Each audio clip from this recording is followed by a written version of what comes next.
students, welcome to my YouTube channel. Myself Shayok Ghosh. I'm an MSc in chemistry from the University of Calcutta. So let's start. Students, what are mass and weight? So basically mass of a substance is the amount of matter present in it, whereas the weight is the force exerted by gravity on it. So what should be the unit of mass? So what should be the unit of mass?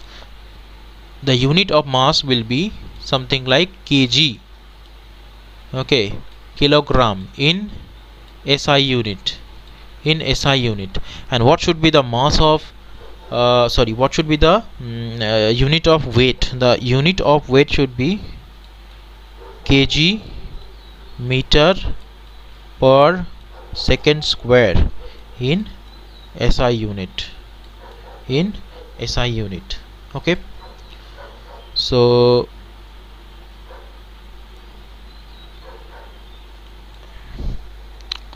suppose we can see that there are some multiple that is been given here, okay. Some multiple has been given here and also some prefix. We all know that if 10 to the power minus 3 of some unit is there, we'll call it kilo of that particular unit. Suppose we have gram, we have 10 to the power 3 grams of something, we are going to call it kilogram. We are using that k, small k, okay, as the symbol of kilo. Suppose we have got something like 10 to the power minus 6 gram. We'll call it this one micro. We'll call it a microgram, okay. We'll call it a microgram. So this is how we call the units, by using the prefix, okay, by seeing the multiple of the units. So now, what is volume? Basically volume, we all know, is the amount of space occupied by a substance. Volume is the amount of space occupied by the substance. It has the unit of length cube. It has got the unit of, see, length cube, okay. So these are some instrument by which we can measure the volume. So these are the some instruments by which we can measure volume of a particular liquid. The first one is called the burette, the second one is called the pipette, the third one is called the graduated cylinder, and the fourth one is called volumetric flask.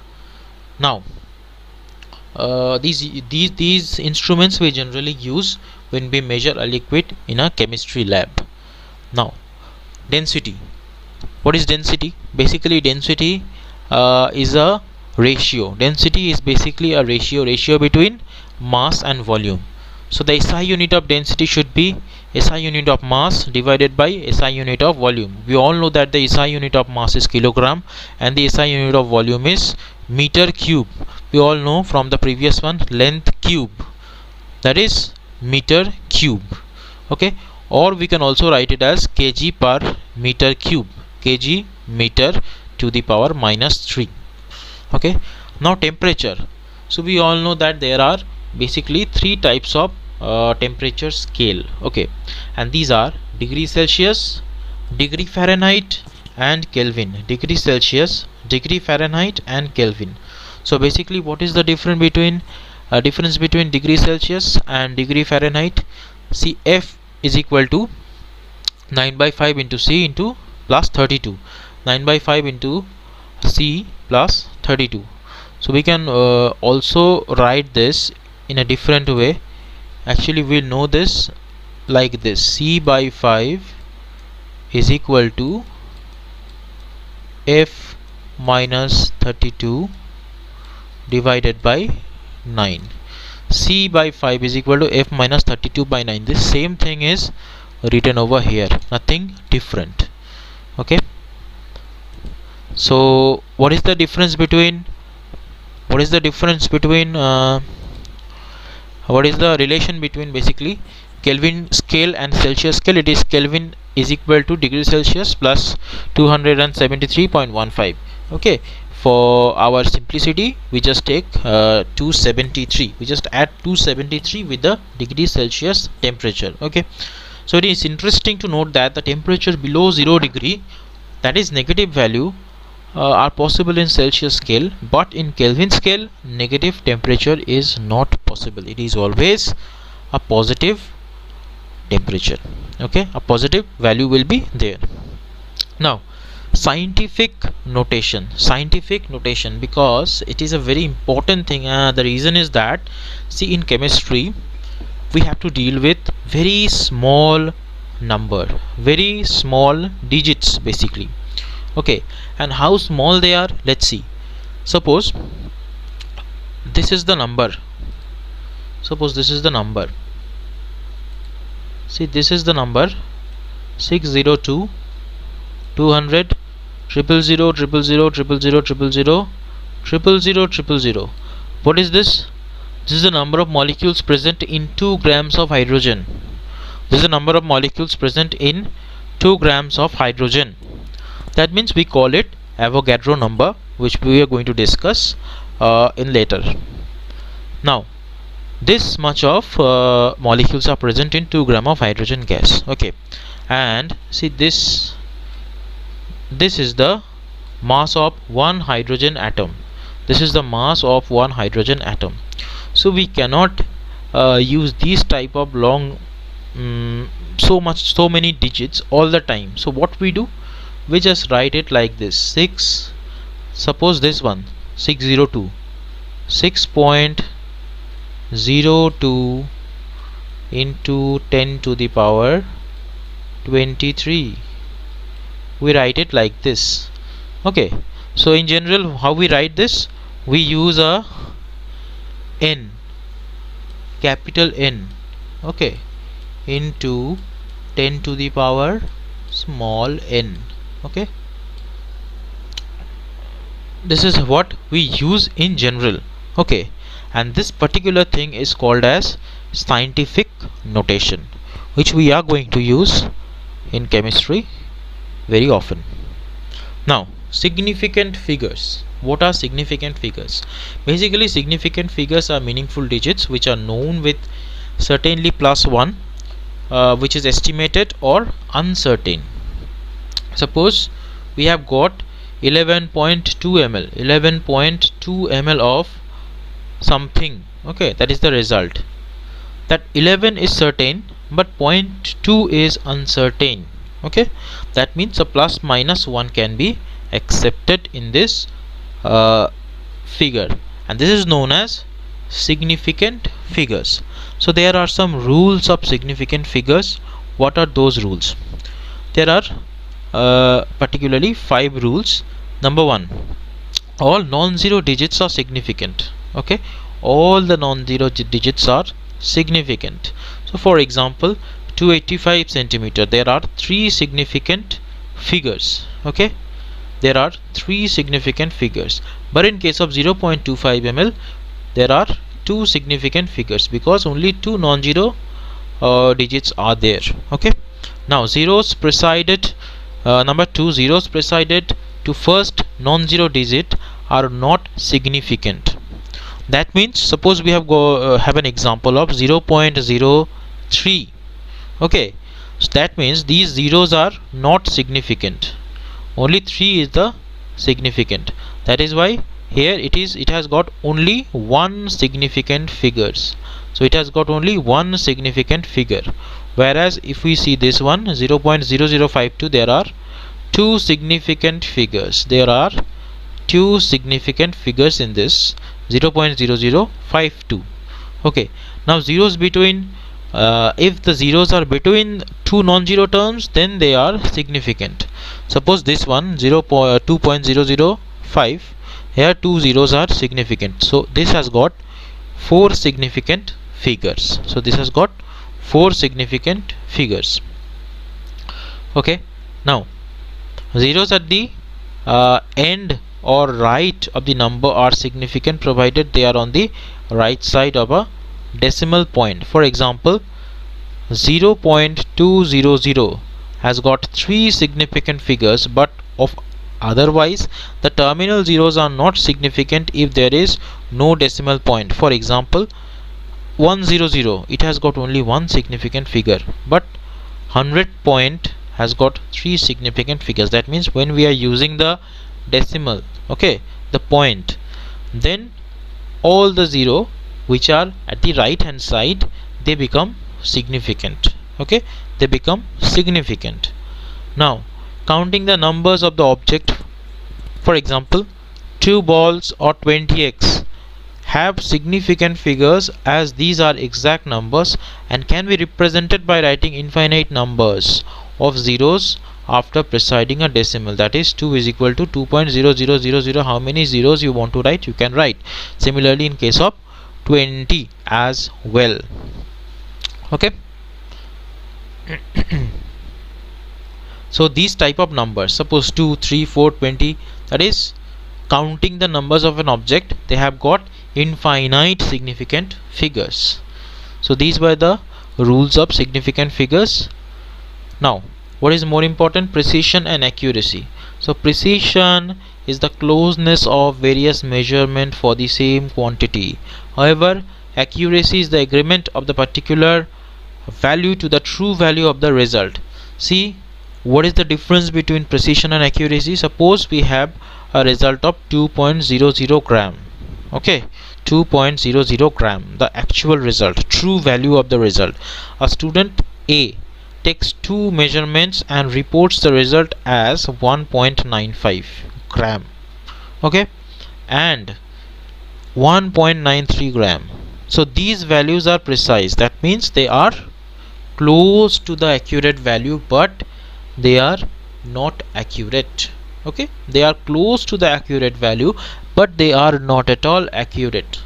So that is why this 2 is the accuracy, but this 1.95 and 1.93, these are precision. Okay. Now some very important topic, that is the law of chemical combination. That is the law of chemical combination. So there are 5 laws of chemical combination. Okay, number 1, law of conservation of mass, law of definite proportion, law of multiple proportion, Gay-Lussac's law of gaseous volume. Number 5, Avogadro's law.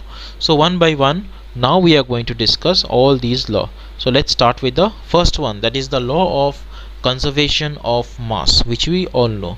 It has been given by famous scientist Antoine Lavoisier, and the law says that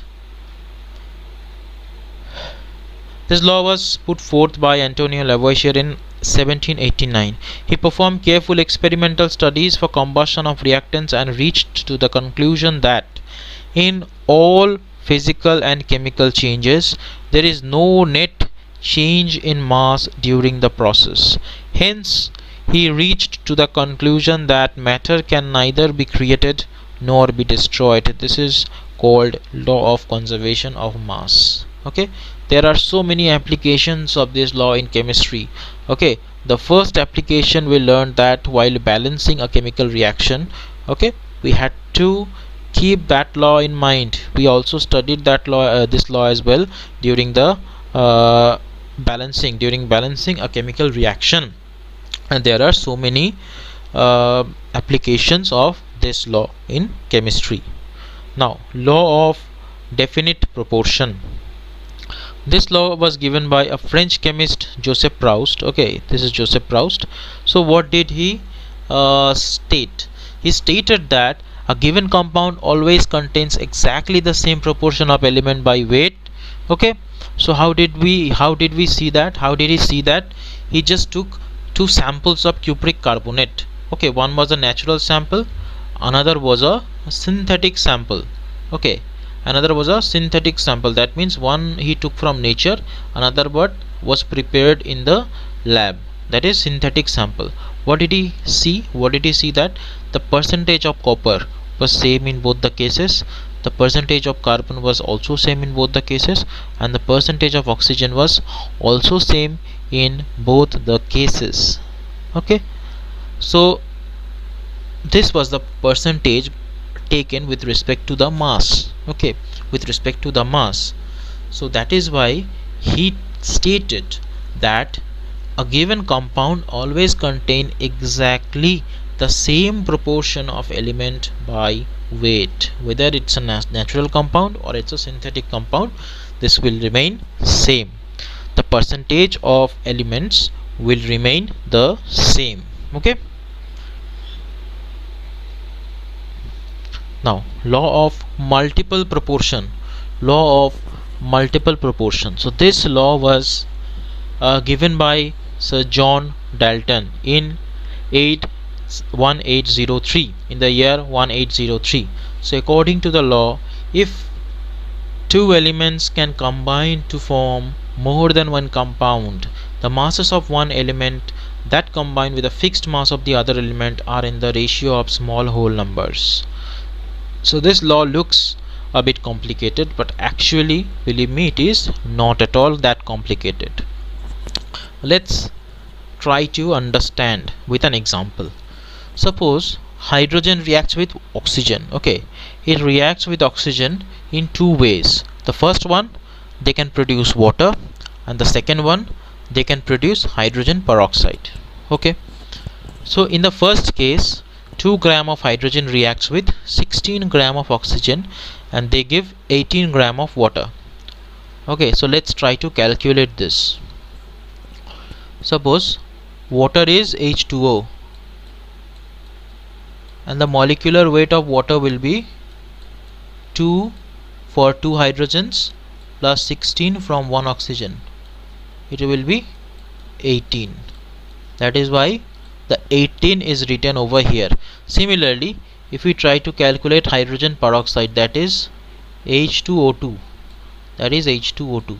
Let's try 2 for 2 hydrogens plus 2 into 16 for 2 oxygen. That is why it becomes 34. Okay, that is why it becomes 34. Okay, so 34 grams of hydrogen peroxide. So now what happens? One particular element is fixed, that is hydrogen. The amount of hydrogen is fixed, that is 2 gram in both the cases. Okay, that is fixed into like 2 gram in both the cases. But what happens with the other one? Now what happens with the other one? That is oxygen.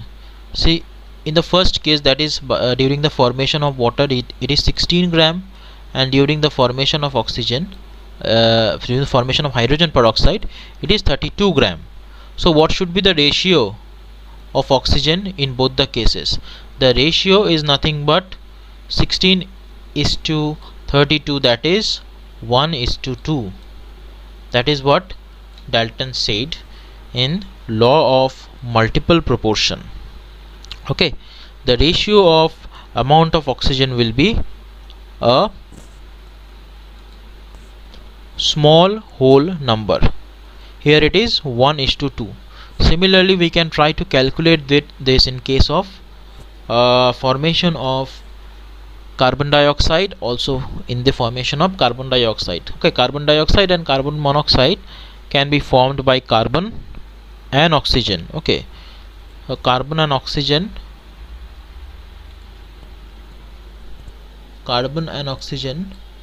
can react with each other in two ways.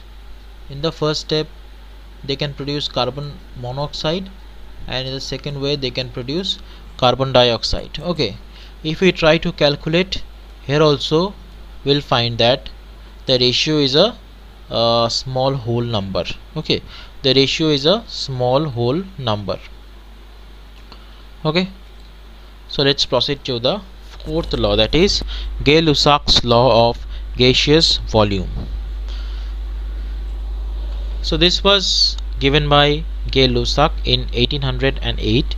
He observed that when gases combine or are produced in a chemical reaction, they do so by in a simple ratio by volume. Okay, so provided all gases at the same temperature and pressure. Suppose 100 ml of hydrogen combined with 50 ml of oxygen to give 100 ml of water vapor. Thus, the volume of hydrogen and oxygen which combine bear a simple ratio of 2:1. Bear a simple ratio of 2:1. Okay. Now the fifth law, that is Avogadro's law. This one is the most important among all the laws. Okay, so in 1811 Avogadro proposed the law, and he told that all gases at the same temperature and pressure should contain equal number of molecules. All gases at the same temperature and pressure should contain equal number of molecules. So at that time, I should say that at that time, that means at the time of Avogadro, he did not get the proper justice. Okay, so today we understand the value of his law. Okay, so what did he do? So if we consider the reaction of hydrogen and oxygen to produce water, we see that 2 volumes of hydrogen combine with 1 volume of oxygen to give 2 volume of water without leaving any unreacted oxygen. So just see this picture. Okay, so what is there?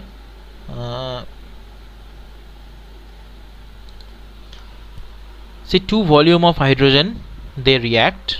Okay, and they react with 1 volume of oxygen. They react with 1 volume of oxygen, and they give 2 volume of water vapor.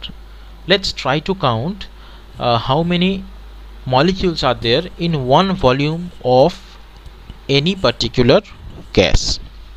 See, this is hydrogen. How many molecules are there? 1, 2, 3, 4, 5. So 5, suppose 5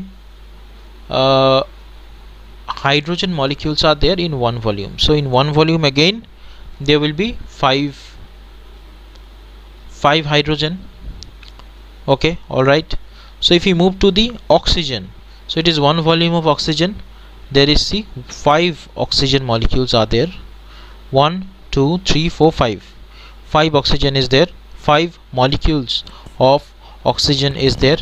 So if we move to water, okay, see, 2 volume of water vapor. 2 volume of water vapor. So what is the reaction? So basically what is the reaction? We all know that 2 hydrogen plus oxygen will give us 2H2O. Okay, so 2 volume of water is there. So 2 volume of water is there. As there are 2 volumes, that means there must be 10 water molecules. So let's try to count them. 1, 2, 3, 4, 5, 6, 7, 8, 9, 10. Okay, so there are 10 water molecules. So according to Avogadro, in 1 volume of a particular gas there are equal number of molecules. There are equal number of molecules, and that number basically became the Avogadro number. Okay, that particular number became the Avogadro number, and the very famous, that famous number is nothing but, we already discussed, 6.02 into 10 to the power 23. So this is the famous number which we call Avogadro number. Okay, so at that time Avogadro did not get the proper recognition, but later on we all appreciated his work and we got the Avogadro number. So that's it for today. Thank you, students. Thank you for watching my video. So if you like the content, please like, follow, share and subscribe to my YouTube channel. Thank you.